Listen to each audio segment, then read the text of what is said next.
This is Real News Media TV, coverage you can trust. Please like, share, subscribe, and hit the notification bell. Select all for daily news updates. 2 more teachers died, classes suspended at one school. Vice Principal of Excelsior Primary and Infant School, Shirley Pinnock, is one of 2 teachers who died over the weekend. As a result of her death, the school has since sent out a memo advising students not to turn up for school on Monday, as the teachers mourn, the news source have confirmed. The other teacher is Dolores McFarlane, who taught at the Discovery Bay All-Age and Infant School. She reportedly died on Saturday. The cause of death of Pinnock, who died early Sunday, could not be ascertained up to press time, but it is understood that she had been ill for some time. It was also learned that McFarlane had been battling brain cancer. Condolences have been posted on social media for the family of the veteran teachers. Over recent weeks, several teachers have passed away locally. In fact, 7 teachers died in the week running from May 11 to May 18. Efforts to speak with the president of the Jamaica Teachers Association, Winston Smith, have so far proven futile. Westmoreland farmer charged for gun attack.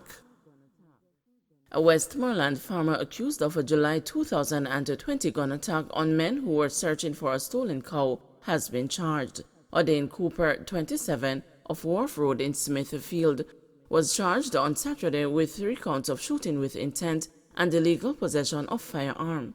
Cooper, accompanied by his attorney, had turned himself into detectives at the Savannah Lamar Police Station on Wednesday, June 1. His court date is being finalized. The police report that about 12:15 p.m. on the day in question, the 3 men were searching for the stolen cow. When on reaching Bangor Lane in Smithfield, Cooper allegedly opened gunfire at them. The men subsequently fled and a report was made to the police. An investigation was later launched. Police investigating Hanover crash that killed 3 alleged gunmen. The Hanover police are currently investigating a fatal collision of a car with 3 alleged gunmen aboard and a tour bus. The identities of the men are unknown at this time. However, police are looking into whether they were wanted or involved in any criminal activity.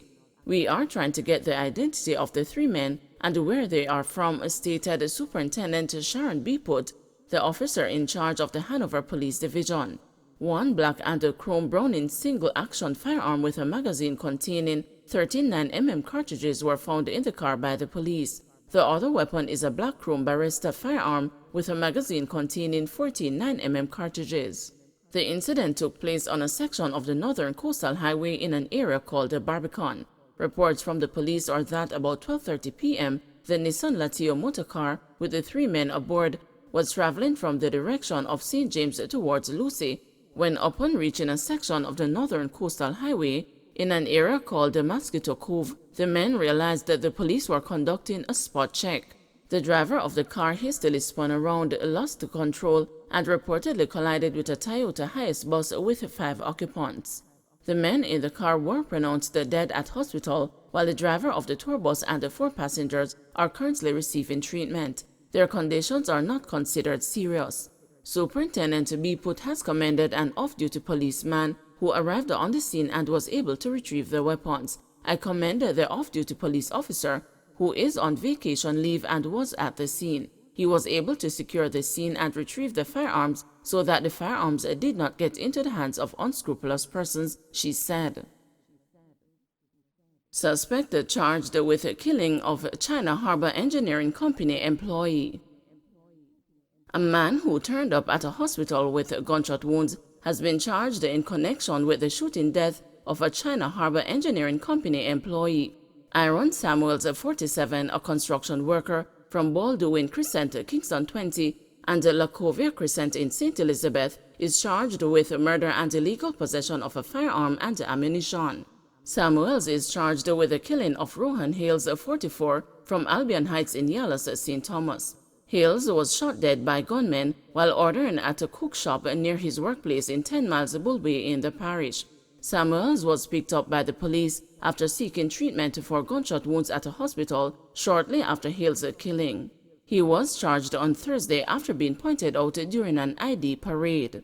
A court date is being arranged for him. Commanding officer for the St. Thomas Police Division, Alison Byfield, told the news. It was reported that about 1:30 p.m. on April 22, Hales, who doubled as a construction worker and a security guard with the company, went into the corner shop along the roadway. While he was in the process of ordering goods, he was pounced upon by gunmen who opened fire, hitting him.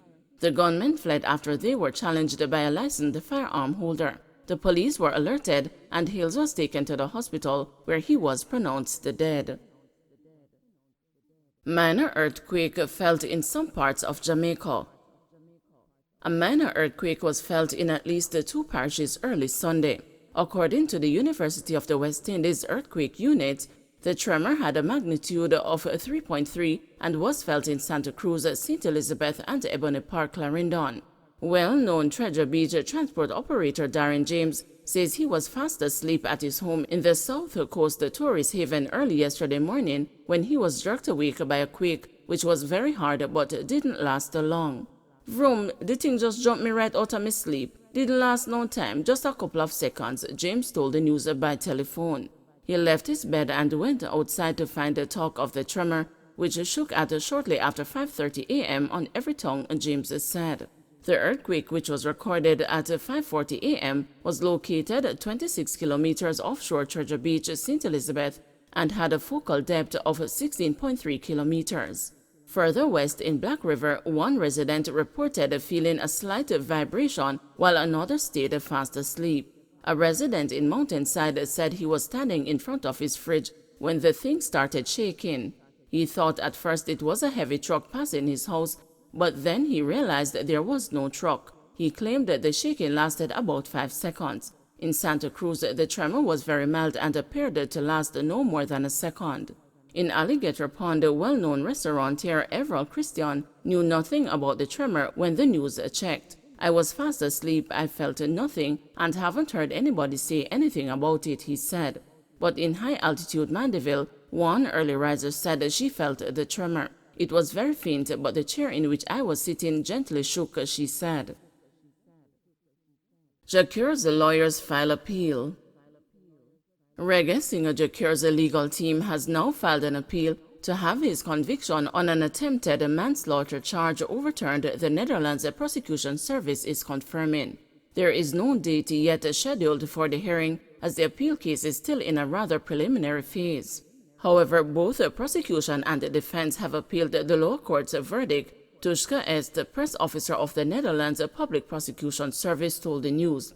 In March 2022, Jager, 43, whose real name is Sikaturi Alcock, was convicted of attempted manslaughter in relation to the stabbing of a show promoter over unpaid money in October 2021. He was sentenced to 6 years in prison in the Netherlands. He was, however, acquitted of an attempted murder charge.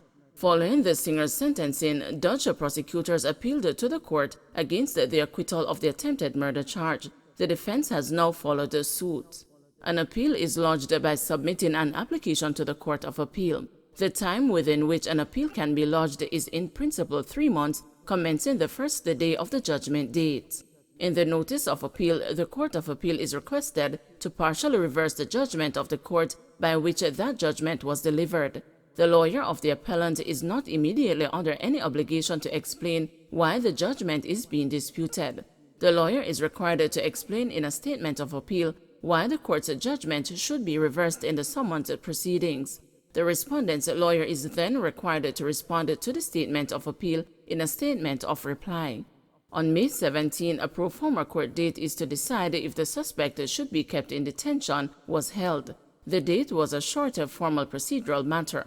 Jager's attorney has not yet responded to a request for comment from the news. Jager is known for his hit songs Longing For, Loving Is, and The True Reflection. His 2005 album, The Cure, which included the songs That Girl, Rasta, and The Life We Live, earned him a Grammy Award nomination for Best Reggae Album that year. Rasta Lane tense after triple murder. The Rasta Lane community at 8 miles Bull Bay St. Andrew is still tense following a triple murder committed in the wee hours on Sunday. Police report that about 12:10 a.m., Kevin Bonfield, 26, otherwise called Kilikili of Whitehall St. Thomas, Orville Hermit, 29, otherwise called Mr. Bean of Pleasant View, Bull Bay, and Earl Jackson, 54, otherwise called Presley of Pleasant View, Bull Bay, were approached by a group of armed men who shot them. Police arrived at the scene and found the men on the ground. They were taken to hospital where they were pronounced dead. Head of the Kingston Eastern Police Division, Superintendent Tommy Lee Chambers, told the news that investigators have not yet indicated a motive for the murders. We are still carrying out our investigations, but based on what we are picking up is the gang warfare of the 7 Miles and 8 Miles gangs in the area, but we want to be sure, said Chambers. Based on the feedback I am getting, the area is a little tense because nobody knows what to expect, and when you are not sure what causes a situation, persons are going to be on the lookout. We have police present in and around that area, she said. In the meantime, the police are appealing to anyone with information on the murders to contact the Elletson Road Criminal Investigation Branch at 876-928-4200, Crime Stop at 311, or the Police 119 emergency number. Don't forget to like, share, subscribe, and hit the notification bell. Select all for daily news updates.